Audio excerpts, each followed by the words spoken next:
His was a childhood marked by trauma, the kind you don't talk about, and he carries with him a terrible burden that has derailed him seemingly every time he got a little something going in his life. I don't like myself, never have. I think I'm one of the worst people in the world generally, and I just don't enjoy life. So kind of going through the process of understanding that, it's disheartening because I look at my life and I'm like, damn, dude, like you really just screwed everything up, pushed everybody away, silenced myself to the point of just destruction. I was learning about it, working through it, but then I just kind of gave up. It's like, screw it, I just don't want to do it anymore. So that's kind of what you're seeing. Not long ago, he was hell-bent on killing himself, and these days, he understands that terrible burden he'd been carrying around, at least a little bit. He found out that he has bipolar disorder, that he's always had it. They used to call it manic depression. Bipolar for me has been something that apparently I've had for a long time, since I was young. Not diagnosed, live a crazy life. His name is Lars Nolan. He currently lives in Nebraska, and back in the day, his best days, he lived in Seattle. Lars has something going for him, a couple of things, really. He has a friend, Ian Phillip. They hug all the time. And he has baseball. How was baseball and the Mariners impacted? I'll put it this way, when you don't have anything, you got your baseball team. Dude, I'm in Seattle watching a flipping baseball game. What else could you ask for in life right now? Nothing. Nice to meet you, man. Good. Nice to meet you. How we got here is a story unto itself. Ian lives in San Diego, and one day on the Facebook group Real Seattle Mariners Fans, Ian posted this. I've got a buddy who's not long for this earth, a former Seattle resident who is trying to make one last Mariners game. It's true. On top of everything else, Lars has stage 4 lung cancer. Have they given you a time frame about? I don't want to talk about that. Yeah, all right. I can't look past today. Ian started a fundraiser to help Lars get to Seattle.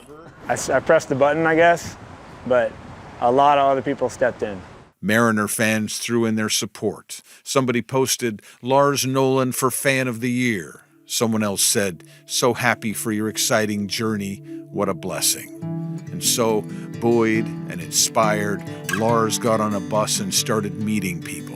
He rode that bus for 40 hours and made at least 40 friends. And eventually, here he was in Seattle with Ian, the two of them forever hugging, laughing, and crying. And then along came Noah Gregg, one of the Mariner fans who got involved and helped organize the trip. He and Lars had never met. Glad you made it, man. I just got the sense that he was looking for belonging and looking for kind of some camaraderie, and that's what sports is all about. Lars kept getting emotional because he couldn't believe how lucky he was, because sometimes life is beautiful. And so on a gorgeous June night, with Junior and Edgar in attendance, the three of them showed up with another M's fan who wanted to be there for Lars, a guy named Connor Wax. Lars kept trying to take it all in, from behind home plate and from high above in left field. Let's go, Miller! The boys had a cold one. Then it was time for baseball. The Miller 3-2 on the way to Soler, swing and a miss. Yeah! The Mariners struck early. The pitch, swinging a line shot into left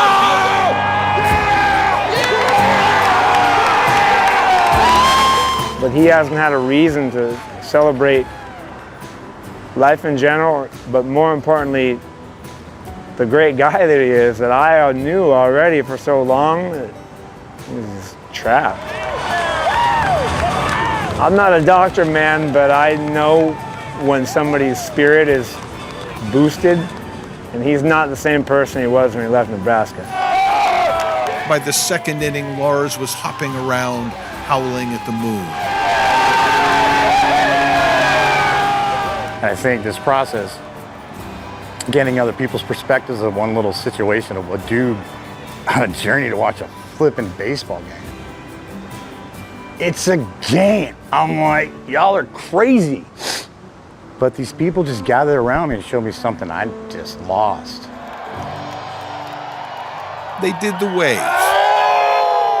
It was one of those Swinging a nights, fly ball deep into the the gap. perfect kind. Swing and a miss, and that is the ball game. When the last out was recorded, everybody was happy. And Lars was happy too. He just showed it in a different way. He sat down, overcome perhaps by the weight of his journeys, the baseball journey, the cancer journey, the mental illness journey, his troubled life's journey. Maybe it was just the beauty of the night, the fact that his ace in the hole, Ian, was there beside him, the fact that complete strangers had shown up to make him feel loved. Eventually, he got up to take it all in one more time. The ballpark, the game, the whole dream of it all. One for the books, Lars! They were among the last to leave, grudgingly. 4 guys who understand the game, who know how important it is and how unimportant it is. Lars would eventually get on another bus and head back to Nebraska to fight his battles. And maybe from here on out, when he hurts, he'll think of a warm night in June at the ballpark in Seattle. His perfect night.